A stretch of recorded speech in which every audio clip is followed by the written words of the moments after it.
우리 말씀을 제목을 한번 따라해 보도록 하겠습니다. 때가 참해. 때가 참해. 6살짜리 아이가 엄마에게 말했습니다. 엄마, 배가 아파요. 배에서 꼬로록 꼬로록 소리가 나요. 그러자 엄마가 대답합니다. 뱃속이 비어서 그래. 뭔가 채우면 나아질 거야.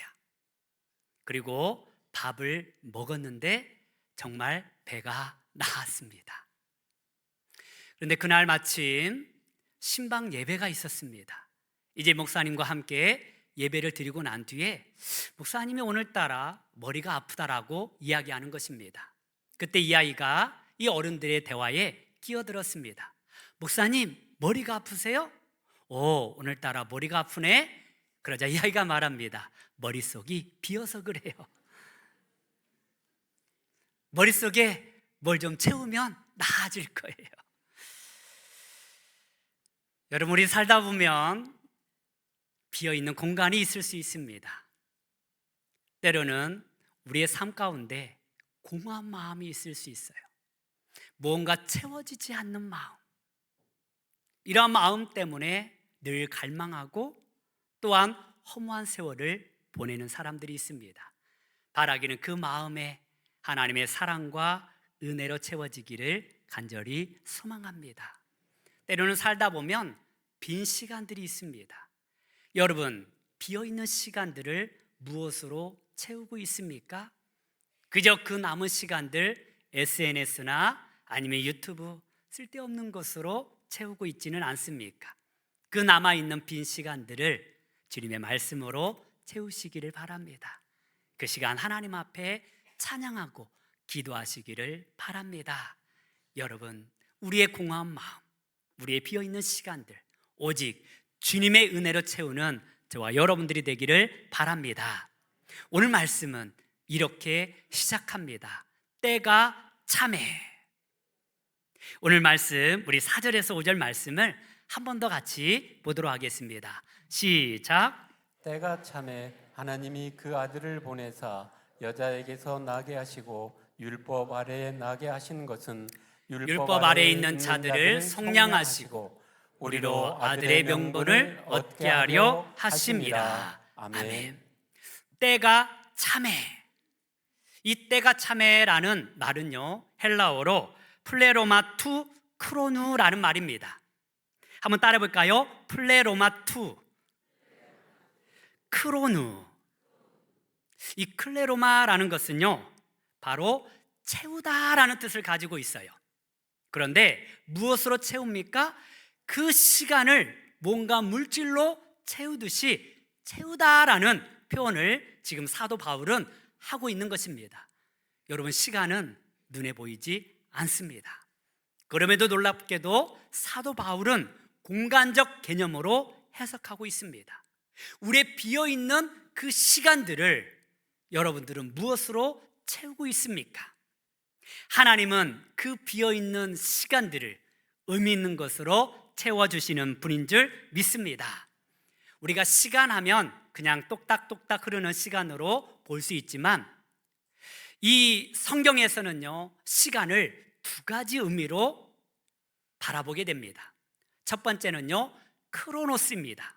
이 크로노스의 시간은요, 그냥 하루, 이틀, 1년, 2년, 1시간, 2시간 그냥 그저 흐르는 시간을 표현할 때 크로노스라고 말합니다.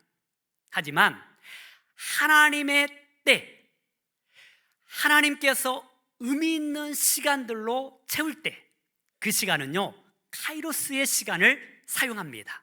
즉, 같은 시간인 것처럼 보여지지만 하나님께서 역사하시는 때, 하나님께서 의미 있는 것으로 채우는 시간이 있다라는 것입니다. 그러한 시간이 바로 카이로스의 시간입니다. 그런데 오늘 말씀은요, 이 크로노스와 카이로스의 만남이 함께 어우러져 있습니다. 그저 흘러가는 시간들이지만 하나님께서는 그 시간들 가운데 하나님의 때를 위하여서 특별히 채우시고 함께 하시는 시간들이 있었음을 말씀해 주고 있습니다. 그렇게 하나님의 시간이 채워졌을 때에 비로소 이 땅에 하나님의 아들 예수 그리스도를 보내주셨다라고 말씀하고 있습니다. 구약의 모든 시간들 우리가 생각할 때 그냥 의미 없게 지나는 것처럼 보여지지만 그 모든 시간들을 하나님께서 계획하시고 하나님께서 주관하시고 하나님의 때를 위하여서 준비하고 계셨습니다. 우리 하나님은 이 땅에 예수님을 보내주시기 위하여서 그 때를 채우시고 기다리시고 예비하셨던 것입니다. 그렇다면 하나님은 그 아들을 보내시기 위하여서 그 때를 어떻게 준비하셨을까요? 먼저 하나님께서는 그 아들을 보내시기 위하여서 평화의 길을 준비하셨습니다. 한번 따라 보겠습니다. 평화의 길을 준비하셨습니다. 여러분, 사도 바울은요, 안디옥에서 시작하여 구브로와 그리고 중앙아시아 그리고 2차와 3차에 걸쳐서 저 유럽 지역, 고린도 지역까지 하나님의 말씀을 증거하였습니다. 복음을 증거하였습니다. 그리고 사도 바울은요, 로마에 가기를 소망하였습니다.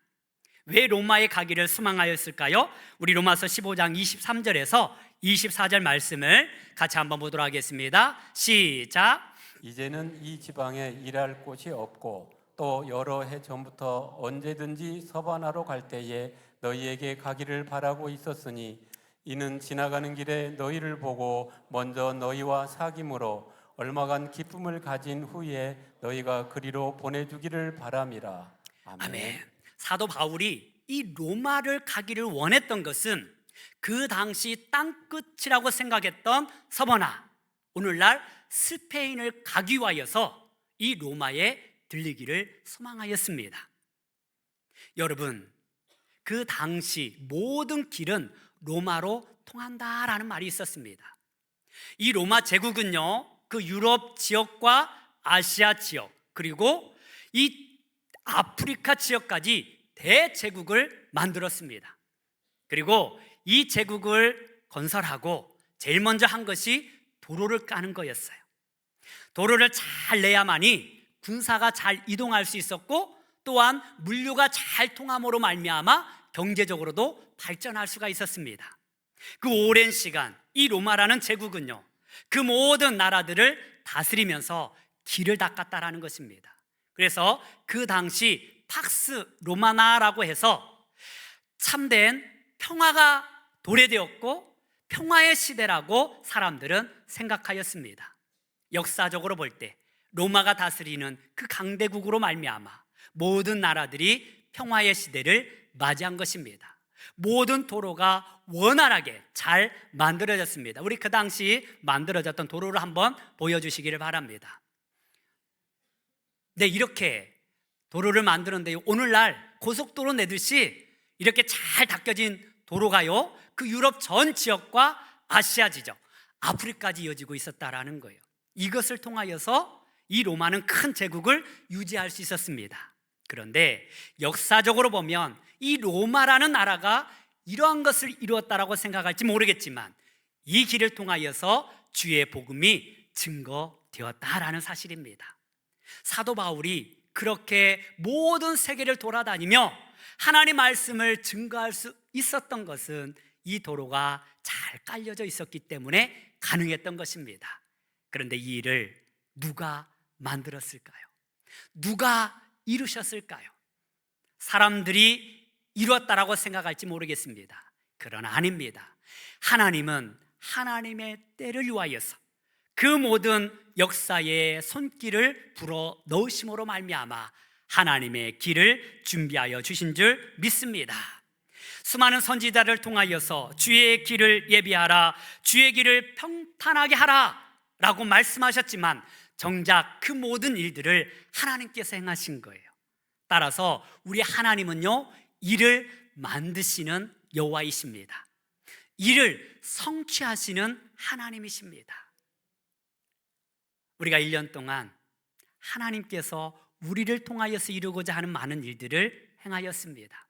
하나님께서 새 일을 행하시고 이루시기 위하여서 저와 여러분들을 사용하여 주신 줄 믿습니다.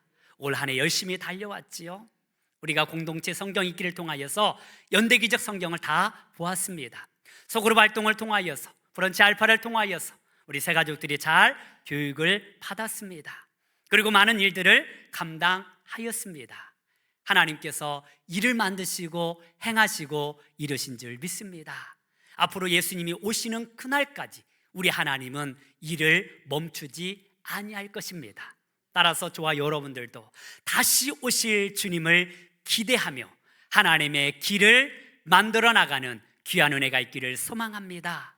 이제 우리 안을 뛰어넘어서 모든 열방 가운데 주의 복음이 증거되어질 수 있도록 평화의 길을 만들어 나가는 저와 여러분들이 되기를 간절히 소망합니다. 두 번째로 하나님께서는 그 아들을 보내시기 위하여서 소통의 언어를 준비하셨습니다. 한번 따라하겠습니다. 소통의 언어를 준비하셨습니다. 여러분, 예수님 시대에 그 로마라는 제국이 사용했던 언어는 코인의 헬라어였습니다. 이 헬라어가 공용어였어요. 그래서 이 헬라어만 할 수 있으면 세계 어느 곳에 가든지 말이 통하였습니다. 오늘날 세계 공용어는 무엇입니까? 영어지요. 그런데 수백 년 동안 이어진 그 언어로 말미암아 이 헬라어는 오늘날 영어보다도 더 많은 나라들이, 더 많은 백성들이 의사소통을 하는 언어의 도구였습니다. 우리 헬라어 한번 보여주실래요? 네, 헬라어가 이렇게 생겼습니다. 네, 오늘날 알파벳 격이지요. 그런데 이 헬라어가 중요한 것은요, 그 수많은 사람들이 공용어로 사용했을 뿐만 아니라 신약 성경이 바로 헬라어로 기록되어졌어요. 서신서도 마찬가지입니다. 복음서도 마찬가지입니다. 따라서 이 헬라어를 통하여서 유대인들 뿐만 아니라 이방인은 모든 사람들이 성경을 읽을 수가 있었다라는 사실입니다. 그런데 더 놀라운 것은요, 구약 성경 히브리어로 되어 있잖아요. 그런데 그 히브리어로 된 이 구약 성경을 헬라어로 번역하였습니다. 그 성경을 70인역이라고 해요. 그래서 이 성경을 통하여서 이방 나라들도 구약의 하나님을 알고 계셨던 거예요. 그래서 예수님이 탄생하실 때에 저 페르시아에서 동방 박사들이 찾아옵니다. 동방 박사들이 어떻게 그 구약을 알 수가 있었겠습니까? 바로 번역된 성경을 통하여서 알 수 있었던 것입니다.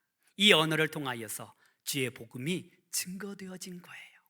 하나님은 그 수백 년 동안 이 언어를 준비시키시고, 그리고 때가 참에 하나님의 복음을 증거하는 도구로 이 언어를 사용하셨습니다. 주님께서 이 모든 일을 이루신 것입니다. 여러분, 하나님은 저와 여러분들의 소통을 위하여서 예수님을 보내주셨어요. 예수님이 이 땅에 오신 목적이 무엇입니까?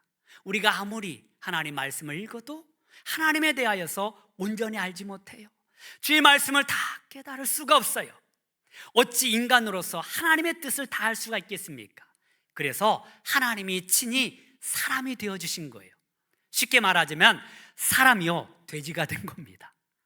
돼지의 언어를 통하여서 돼지에게 사람의 뜻을 알려준 거예요. 이처럼 놀라운 기적의 역사가 바로 성육신 사건입니다. 교회 안에서도 마찬가지입니다. 교회 안에서 중요한 것은 서로 소통인 줄 믿습니다. 서로를 배려하고 막힌 담들을 허물고 서로를 아끼고 사랑함으로 말미암아 그 사람의 마음을 먼저 이해하려고 노력하는 저와 여러분들이 되기를 바랍니다. 불필요한 오해를 쌓지 않도록 우리 서로 소통을 잘해야 합니다. 어느 모임도 마찬가지입니다. 하나님의 기쁨을 위하여 존재하는 모임입니다. 예수님이 낮아진 것처럼 우리도 점점 낮아져서 귀를 열고 그 마음의 소리를 들으시고 그 음성을 들므로 말미암아 서로 소통함으로 하나님의 뜻을 이루는 거룩한 은혜가 있기를 간절히 소망합니다. 이 언어들이 우리한테 필요한 이유가 바로 여기에 있는 것입니다. 우리 하나님은 이 언어를 준비함으로 말미암아 복음의 도구가 되게 하셨습니다. 주님의 나라를 이루셨습니다. 우리도 이렇게 이 땅 가운데 하나님을 알지 못하는 자들과 서로 소통함으로 주의 복음을 증거할 수 있는 거룩한 삶이 되기를 간절히 소망합니다. 이제 세 번째로 우리 예수님께서, 하나님께서 그 아들을 보내시기 위하여서 영적으로 준비하셨습니다. 한번 따라하겠습니다. 영적으로 준비하셨습니다. 우리 이사야서 9장 2절 말씀을 함께 보도록 하겠습니다. 시작. 흑암에 행하던 백성이 큰 빛을 보고 사망의 그늘질 땅에 거주하던 자에게 빛이 비치도다. 아멘. 여러분, 이스라엘 백성들은요, 바벨론에 의하여서 포로로 잡혀갔습니다. 그리고 70년 만에 다시 돌아왔지만 여전히 페르시아 속국으로 있었습니다. 그리고 로마의 걸쳐까지 이 이스라엘 백성들은 끊임없는 힘들고 어려운 시기를 보낼 수밖에 없었습니다. 그리고 하나님은요, 말라기 선지자에게 말씀하신 이후에 400년 동안 침묵하십니다. 몇 년이요? 400년 동안. 거의 4대에 걸쳐서 하나님이 침묵하십니다. 하나님이 말씀하지 않으셔요. 이스라엘 백성들은 어둠의 시절을 보내고 있었습니다. 그리고 이방인들 또한 헛된 우상들을 섬겼지만 참된 평안을 얻을 수가 없었습니다. 늘 영혼의 갈급함이 있었습니다. 마음의 공허함이 있었어요. 그럴 때일수록 이스라엘 백성들은 하나님을 찾았습니다. 이렇게 흑암이 깊었을 때에 하나님은 비로소 말씀으로 이 땅에 오셨습니다. 이것은 바로 영적인 침묵처럼 보여지지만 그 시간을 주님은 기다리고 계셨다라는 것입니다. 때로는 우리가 하나님 앞에 기도할 때 하나님의 응답이 없는 것처럼 느껴질 때가 있습니다. 하나님 말씀하지 않는 것처럼 보여질 때가 있습니다. 그럼에도 불구하고 그 시간 하나님은 여전히 저와 여러분들을 보고 계시는 줄 믿습니다. 여러분, 해 뜨기 전이 가장 어두운 시기라고 합니다. 우리 사진 한번 보여주실래요? 이 광명이 밝아올 때, 가장 어두울 때 하나님의 빛이 비추이더라는 거예요.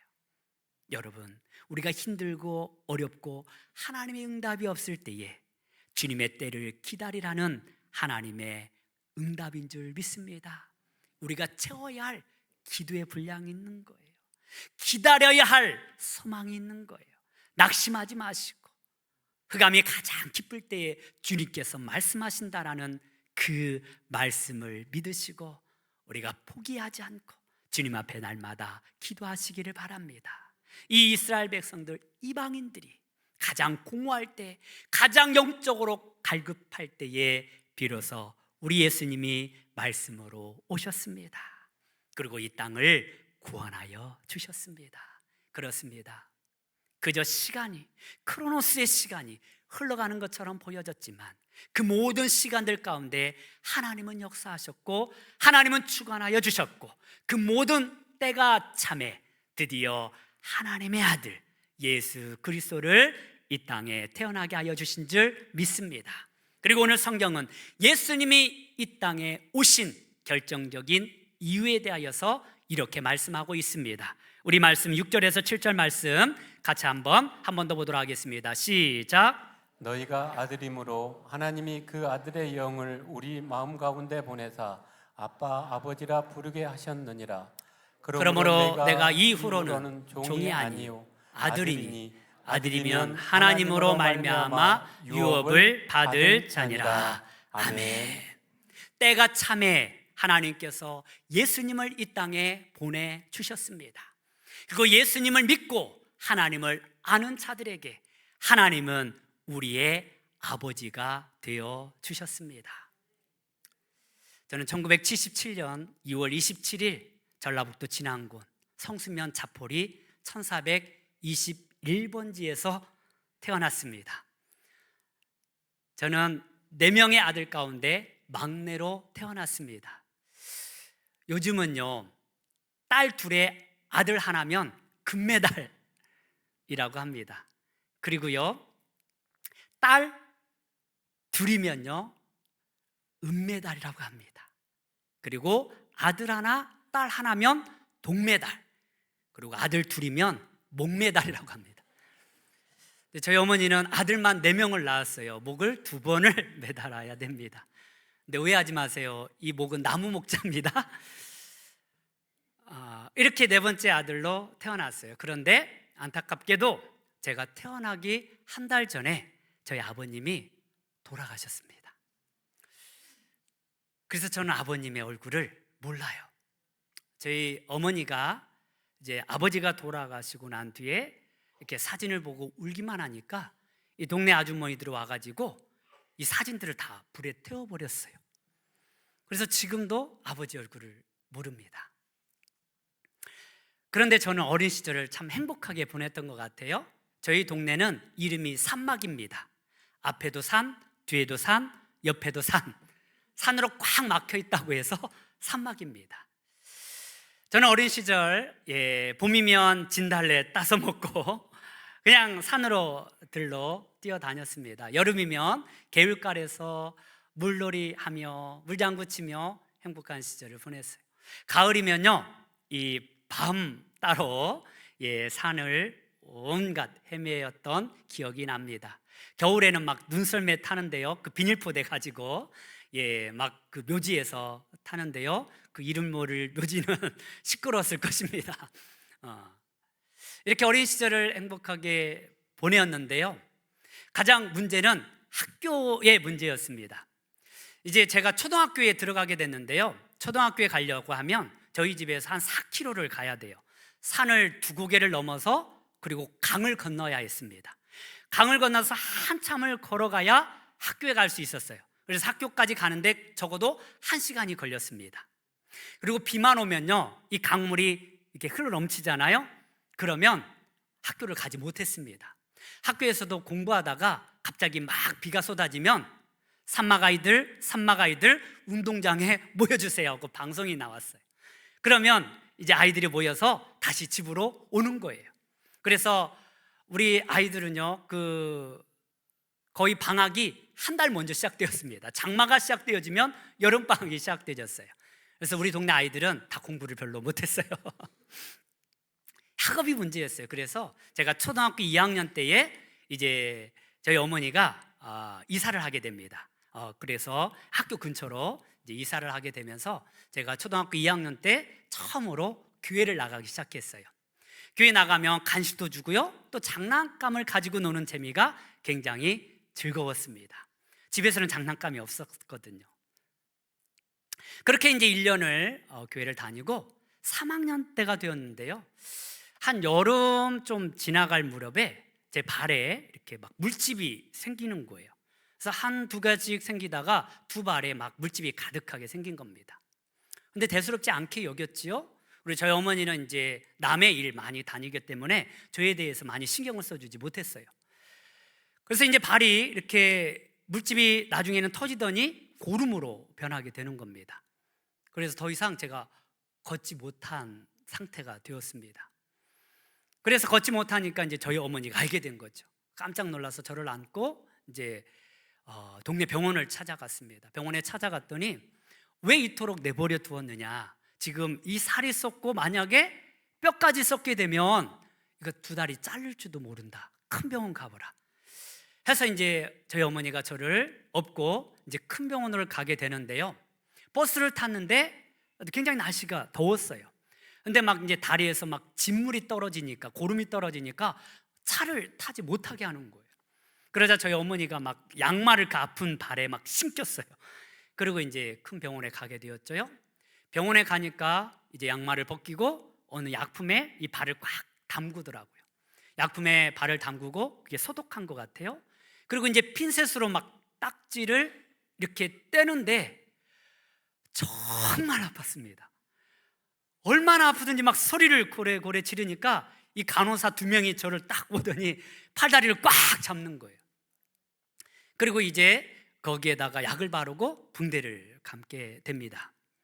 그리고 이제 한 3일이 지나서 다시 이제 물에 담가서, 약품에 담가서 이제 그 붕대를 다시 떼는 거예요. 그리고 또 다시 핀셋으로 그 딱지를 떼는 거예요.